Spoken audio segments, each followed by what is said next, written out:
So in light of the Dolphins, the Bills, and the Jets you just mentioned, where the Patriots swept, but those were, a hard-nosed coin flip game if it wasn't for Zach Wilson, like using a lopsided coin or a loaded die or whatever it might have been. Where do you see them in the immediate future in the AFC East? I still think Judon can be that TJ Watt-like force of nature that just wrecks things. Like, I really thought they could have beaten Buffalo in Foxborough, even with the talent discrepancy between the two offenses, because, yeah, like you're right, you got to get to that competency level. You have to get something out of your offense and run the ball and finish drives. But as like an old soul in the sport myself, I still think like if you've got a freak of nature screaming off the edge, good things can happen. Like this is such a game of inches. All it takes is one or two plays a game to completely change that game. The Patriots do have that force of nature in a Matthew Judon. Long term in the AFC East, yeah, you probably have to find a quarterback.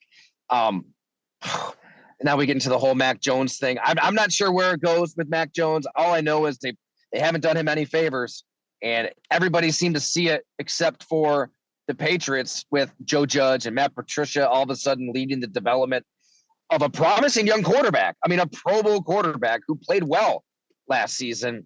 So do you salvage him with a different coordinator, a different quarterback whisperer? Maybe. Do you completely start over? Do you bring Tom Brady back? I don't know. All I know is like Josh Allen isn't going anywhere. Tua Tagovailoa isn't going anywhere, and he's got Tyreek Hill, and he does have that coach. He does have somebody that's going to scheme up and just mature and develop him the right way. The Jets is, I don't think they're concerned about the Jets right now. But yeah, Buffalo and Miami offensively, they've got the guys. Do you have the guy in Mac Jones? I don't think anybody knows. I can't really sit here and have a strong opinion either way on the quarterback matter in New England, because I don't think you can, given the circumstances with this coaching staff. Yeah, and look, at some point you go, he's made 27 starts now for his career. It should be a large enough sample, and yet I posed the same question to an executive working for a team that has already played the Patriots, and he said all of the things you just said. Like, he looks at the roster and says it's got the least talent in the division. It's close with the Jets, but you look at the quarterback, you don't know. If he was surrounded by the same system and talent that Tua is in Miami, then maybe you have a picture. Because at least with Tua, you go, we can win with him. The question of how much is that quarterback driving the winning, okay, versus just kind of coming along for the ride is a different question. I think with Mac Jones, that question same applies. He might have a lower ceiling in how much winning he's going to drive and create. But ultimately, he's still an accurate, smart guy that can overcome, as most quarterbacks can't, such circumstances when stacked against him, are just impossible. And so I think they're going to be able to address their talent in a way that they did when Matt Judon came aboard in 2021.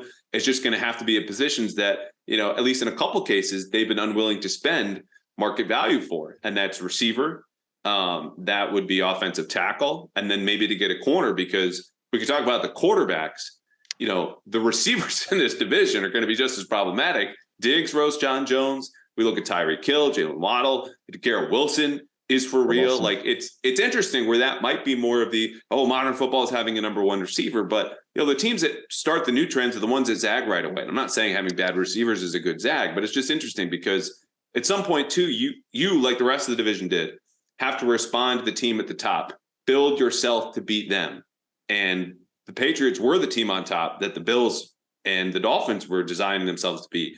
And now it's kind of reversed. So it'll be interesting to see how much they want to do that or believe they have to, if this is close, where they're in third place by one game, at the end of the year and when they shape their offseason plan. What's wild too is as much as we could break down like Tua's own superpower, and that is anticipation, accuracy, handing that baton to Tyreek Hill in stride where he doesn't have to slow down on that virtual 4x1. I do think he's got a gift, but maybe the whole argument is exactly that. Get a Tyreek, get a Stephon Diggs, get an absolute star wide receiver for your young quarterback to take that young quarterback to the next level. I don't know if Mac Jones has that same anticipation and accuracy to just place that ball exactly where a talent like that wants it, or he can just go 60, 70 yards to the house.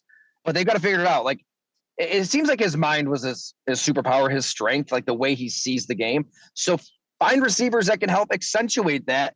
It's crazy. They do have a lot of money tied up in wide receiver and tight end. A ton of money tied up around him, and it just isn't working out. So you look at the free agent class coming up, not a lot to be desired at wide receiver. They'd have to get creative from a front office standpoint to find him that weapon, just to see if he's the guy.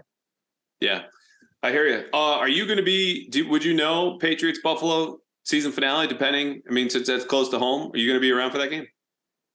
Yeah, I'll probably be here. I go down the road, every couple weeks as well. So, never really know where the season's going to take you, but yeah, we'll see if it's significant. Hard to say right now. Who knows? Yeah, it's crazy. I mean, we're already looking ahead of the offseason. I think people would rightfully say pump the brakes. I've already covered as far as, what the Cardinals game is going to look like. Vegas will be a whole other deal. But I think, at some point, the ceiling on the team is the issue. And so it's interesting to get your perspective as we talk about other teams in the division or elsewhere. And then, what that might look like if the Patriots have a meaningless game, or if it's a super competitive one with everything on the line. We'll have to circle back because we made history bringing you back a second time, the fastest guest ever on Pat's Interference, to do it a third time.